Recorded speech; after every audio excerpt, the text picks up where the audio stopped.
Howdy folks, just wanted to do a quick video on the situation in Europe. The Eastern Bloc is in a mess and haven't seen something like this in a very long time.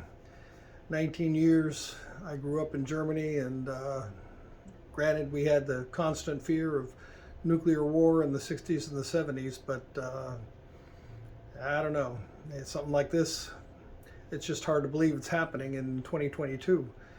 I mean, we're the adults in the room. It just seems like nobody's really doing the right thing, sitting down for the negotiations or pushing for negotiations. You see the Germans and the Western Europeans pushing for sending weapons to the Ukrainians, and of course the Russians are threatening nuclear war. I mean, never before have we seen this kind of insanity. The Cuban Missile Crisis, okay, that was something, and I'm sure that was something that was intense to folks back then, but full-on war like this we haven't seen, where we're inches away from World War III, which is absolutely nuts. I call on the leaders to step forward and negotiate, firing guns at each other to solve stupid problems like the food and the energy that's in the Ukraine is just unbelievable. Yeah, I understand why Russia wants that territory, and I understand why the Ukraine wants to break away. But they have to do the same thing that America did, move on, figure out how to get along.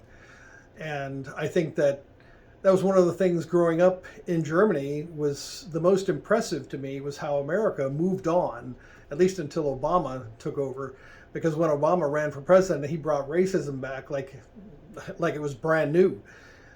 Before that, it was going away. It was becoming a thing of the past. Every day, people were forgetting what racism was. And that's the way it should be. Everybody, people want to get in this mode of always remember, and okay, I get it. Like with the Holocaust, I know you want to remember. I mean, my family is Jewish. My mother's side of the family were all murdered. I get it that you want to remember in that way, but to make it seem like you have to have it on your lips every single day is stupidity. And that's what we see happening over in the Eastern Bloc. These countries, they're just going at each other's throats because there's no adult in the room calling for people to sit down and negotiate. That's what needs to happen, negotiate. We don't need more weapons. Germany doesn't need more weapons to fight Russia. Russia doesn't need more weapons to fight us. Russia's not our enemy.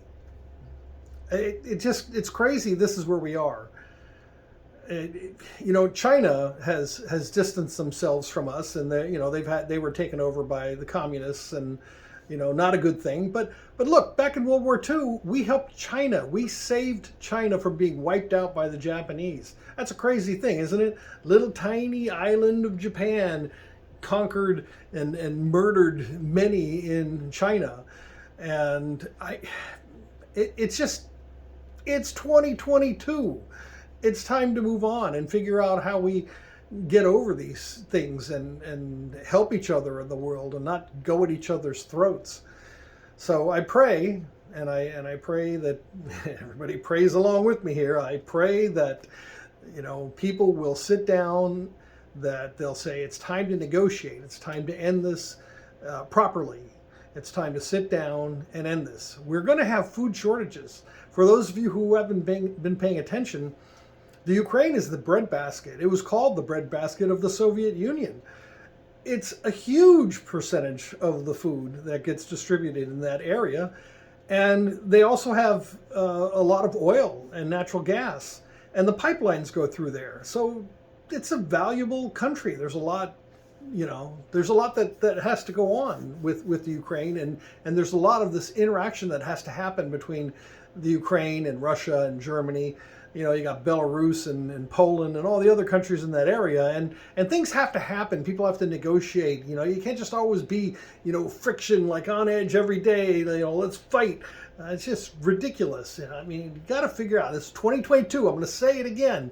It's time to move on from all these petty arguments and figure out how to work together with the resources that we have in this world. As it is, we're going to have problems with the global cooling, not global warming. We're going to have shortages in everything. Inflation's going to kick in.